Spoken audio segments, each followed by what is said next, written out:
এই ল্যাটকা খিচুড়ি আমাদের বাসার মোস্ট পপুলার একটা রেসিপি, যেটা কিনা শীত বলেন, গরম বলেন, বৃষ্টি বলেন, রাত বলেন আর দিন বলেন, সব সময় থাকবে। আমাদের যদি হাজারো পেট ভরা থাকে, এই খিচুড়ি হলে পেট অটোমেটিকলি খালি হয়ে যায়। তো আজকে কিন্তু টুকটাক আপনাদের সাথে রেসিপিটাও শেয়ার করব। এখানে হচ্ছে আম্মু সবকিছু দিয়ে ফেলছে, কাঁচামরিচ, পেঁয়াজ, দেন হচ্ছে হলুদ, মরিচের গুঁড়া, লবণ, সবকিছু দিয়ে তারপরে সবজি যা যা আপনারা চান সেগুলাই দিতে পারেন। এখানে আম্মু ফুলকপি, মিষ্টি কুমড়া, আলু, টমেটো, এইসব, বেগুন মাস্ট, বেগুন ছাড়া এই খিচুড়িটা আসলে অসম্পূর্ণ। তো এই সব মশলা দিয়ে হলুদ, ধনিয়া গুঁড়া, মানে জিরার গুঁড়া, সবকিছু, কোনো মশলা বাদ যাবে না। সব মশলা দিয়ে খিচুড়ির চালটাকে, ডালটাকে, মসুরির ডাল কিন্তু ব্যবহার করা হয়েছে এখানে। তো আপনারা চাইলে কিন্তু মসুরির ডালের পরিবর্তে অন্য কোনো ডাল ব্যবহার করতে পারেন, তবে আমার মনে হয় মসুরির ডালের খিচুড়ি অনেক বেশি টেস্টি হয়। তো একটু ভাত ছিল, দেখলেনি, ভাতটাও দিয়ে দিছিল। এখন এখানে দিয়ে দিতেছে পরিমাণ অনুযায়ী পানি। আমি আম্মুকে বারবার বললাম যে এটাতে খিচুড়ি রান্না করো না, আটবে না, আটবে না। আম্মু তো মানে বারবার বলতেছে হ্যাঁ আটবে আটবে, দেখো কিচ্ছু হবে না। আমি বলতেছি এত ছোট কড়াই তুমি কিভাবে রান্না করবা, কড়াইটা চেঞ্জ করো। তো দেখেন বলতে বলতে এই কড়াইতেই হচ্ছে বলক তোলাইছে।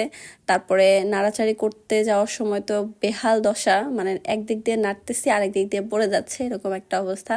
তাও আম্মু কড়াইটা চেঞ্জ করবে না। আমার আম্মুর না একটা অভ্যাস খারাপ, কি মানে ছোট ছোট পাতিলে রান্না করতে তার খুব ভাল লাগে। সে বড় কোনো পাতিলে রান্না করা একদমই পছন্দ করে না, সে হোক কম জিনিস আর বেশি জিনিস। আমি আবার সেম, মানে ঠিক এটার উল্টা। আমার ছোট হাঁড়ি পাতিলে রান্না করতে খুবই বেশি বিরক্ত লাগে। আমার মনে হয় বড় হাঁড়ি পাতিলে রান্না করতে যে একটা মজা, নাড়তে চাড়তে কত একটা সুবিধা, এটা ছোট হাঁড়ি পাতিলে একদমই হয় না। তো কে শোনে কার কথা, আমি একরকম, আমার মা হচ্ছে আরেক রকম। তো দেখতে দেখতে খিচুড়িটা কিন্তু রান্না হয়ে গেছে। খিচুড়িটা এত বেশি লোভনীয় হয়েছে দেখতে, আপনারা এখানে কতটা বুঝতে পারছেন আমি জানি না।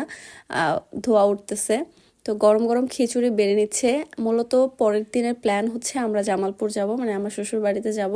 তার আগের দিন রাতের কাহিনী এটা।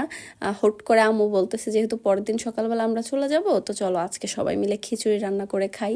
তো যেই কথা সেই কাজ, আম্মু হচ্ছে খিচুড়িটা রান্না করে, আর সাথে কিন্তু মিষ্টি কুমড়া আলু দিয়ে মজাদার একটা ভাজি করে, সাথে বেগুন ভাজাও করছিল। তো এই সব কিছু দিয়েই খিচুড়িটা এত বেশি টেস্টি ছিল।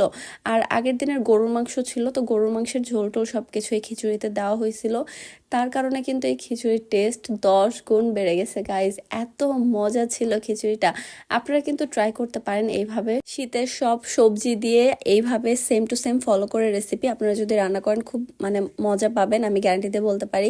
আমি কিন্তু আপনাদেরকে মানে আজে বাজে কোনো ভিডিও শেয়ার করি না। আমি ট্রাই করি যে কোনো ভিডিও দিলে সেটার মাধ্যমে যেন আপনাদের একটু হেল্প হয়, আপনারা কোনো রান্নার রেসিপি শিখতে পারেন, বা আপনারা কোনো ঘুরতে যাওয়ার লোকেশন পান, মানে ইনফরমেশনমূলক ভিডিওগুলো আমি দেওয়ার ট্রাই করি।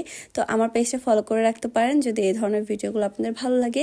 Like and comment and share করে আমাকে একটু সাপোর্ট করতে পারেন। দেখা হয়ে যাবে নেক্সট একটা ব্লগে। আজকের মতো এই ব্লগটা এখানে শেষ করছি। সবাই ভালো থাকবেন আর দোয়া করবেন আমার জন্য। আল্লাহ হাফেজ।